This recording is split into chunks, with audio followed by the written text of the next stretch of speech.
a couple of days after a federal witness was executed by a Colombian hit team. Yube Ramirez was making a meal in her Kendall townhouse for the crew's boss, who went by the name Tokyo. As they watched the news of the 1993 killing of Bernardo Gonzalez Jr., gunned down outside his rural West Miami-Dade home, she noticed Tokyo smiling as the TV flashed images of accused Miami drug lords Saul Magluta and Willie Fulton in orange jumpsuits. Ramirez did not know the men pictured in the prison uniforms, the infamous Miami senior high school dropouts charged with smuggling 75 tons of cocaine into the country, for their connection to the murder victim. Tokyo told her that the duo now had to pay the office for the death of Gonzalez, who had cut a deal with the feds to testify against the two at their drug trafficking trial. Snitches end up dying by squashing, Tokyo told Ramirez in Spanish. Flies don't come into a closed mouth. Ramirez, then 22, never saw her short-term boyfriend again after that June afternoon, but Tokyo, who vanished to Colombia, haunts her to this day.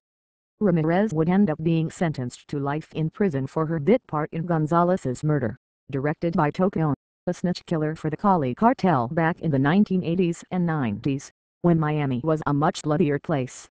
But in something of a legal miracle, as Ramirez described it, she was released from prison last May and immigration custody in late February, lucky to be spared deportation to her native Colombia after 13 years behind bars.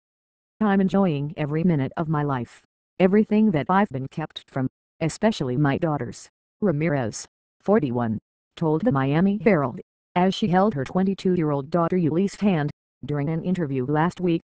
She also has a 24-year-old daughter, Yuri. After her arrest in 2000, they were raised by her ex-husband in Miami.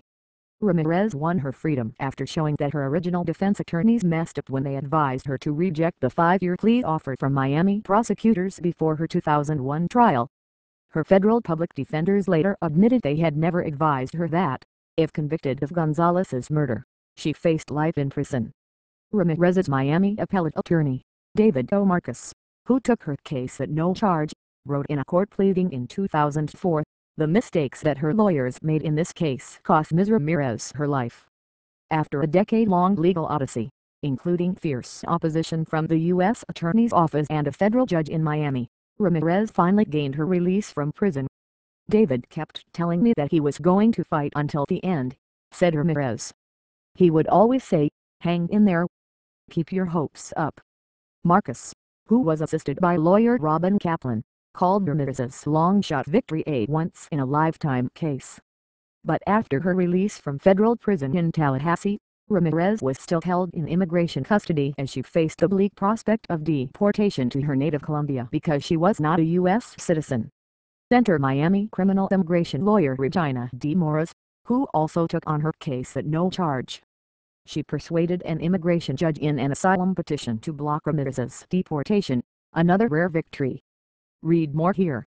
http://www.miamiherald.com/2013/03276312/Snitch-killer's girlfriend released. HTML #story link =CPE